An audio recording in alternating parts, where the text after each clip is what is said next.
always good to be back. I had a lovely visit with an old friend last week. Sorry I missed you guys. After joking about how mild our winter has been so far, it is now absolutely freezing in the Pacific Northwest. We have a tea time recorded, so look for that around lunchtime tomorrow. Two kind of big things happened last week. The first is that the Mail on Sunday's appeal was denied, so Meghan has won in court for like the third time at this point regarding the private letter she wrote her father. The second is that Charles's team tried to rope Harry into his cash for honors/citizenship scandal. Harry's team said no, and now Charles is upset. So, after 3 years, Meghan has resoundingly won her copyright infringement/privacy case against the publishers of the Mail on Sunday. The case centered around a letter that Meghan had written to her estranged father and whether or not Jason Knopf, the KP Comms secretary, helped enough with the writing of said letter that he shared Meghan's copyright. After years of litigation, Knopf would admit he'd not helped write the letter. It's always been my opinion that the Mail on Sunday never expected to win this case. They knew what they had published was inflammatory and that it would likely produce a legal response from Harry and Meghan. The hope was to use this case to produce headlines. As I mentioned in my emails video, Knopf being willing to play ball for 2 years, knowing full well the case was going to hinge on his ability to claim shared copyright, just reinforces that the palace and the press were in cahoots. Knopf was willing to lie as long as it led to negative headlines against Meghan.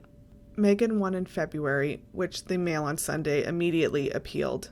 It's not actually easy to kind of suss out the Mail on Sunday's argument for an appeal. They have made several public claims, such as the case shouldn't have been decided as like a summary case, but rather they should have looked at all the individual evidence. They have publicly claimed that the case should not have revolved around Knopf's copyright and instead should have focused on Thomas Markle's right of reply. The problem with that argument is that the excerpts that were released from the letter did not actually respond to any of the criticism Tom had recently faced from Meghan's friends in People magazine. They then pivoted to the letter was never meant to be private or Meghan should not have had the expectation of privacy. To support those claims, Knopf managed to dig up some emails and texts between himself and Meghan, supposedly supporting the claim that since Harry and Meghan knew about the soon-to-be published Finding Freedom book and were aware that palace officials were cooperating with the authors, and since the letter is mentioned in the book, that somehow gives the Mail on Sunday the right to publish the excerpts.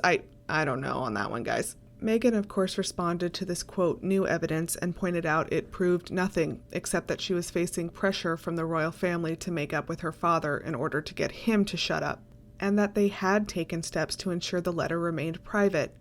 Meghan acknowledges that there was a risk her father would release it after receiving it, but there is a difference in knowing there is a risk versus waiving your right or expectation of privacy. In the end, for anyone who isn't firmly up a royal behind, Knopf's new evidence fell flat on its face, and this includes with the judges. They pretty much immediately dismissed it as not pertinent to the case, and less than a month later the appeal was denied. While of course the new text messages made some buzz in deranged land, the tone in the text between Meghan and Knopf clearly show that Knopf is not afraid of Meghan, and that if anything, Meghan is taking great care in how she speaks to him. They showed that Meghan was taking directives and being kind of ordered about by staffers at KP, and they reinforced the steps that Meghan took to keep her letter private. They also confirmed that although Harry and Meghan knew about Finding Freedom and participation by palace officials, they didn't really want that to happen. They didn't trust the authors. They wanted to take steps to get their friends to not participate as well, but were told they shouldn't or couldn't by Jason Knopf. It's funny that the deranged insist they can prove that Meghan is a liar when every new piece of information that comes out just reinforces what she said in the Oprah interview. But anyway, Meghan won, again, the 3 judges saying that the letter's contents were personal, private, and not matters of legitimate public interest. Of course, the publishers are considering a run at the Supreme Court, probably to drive more headlines, but it's unclear if they will actually pursue that. Whenever Meghan wins anything, there is such an outpouring of hatred from the UK, to the point where more sane heads actually have to chime in on the level of seething coming from their countrymen and women.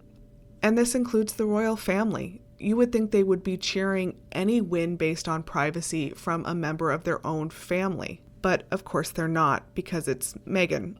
I know I reiterate this a lot, but there's absolutely no way that Jason Knopf participated to the level that he did without the knowledge and support of Prince William. And the idea that one of Diana's sons actively helped a tabloid publisher against a member of his own family is insane.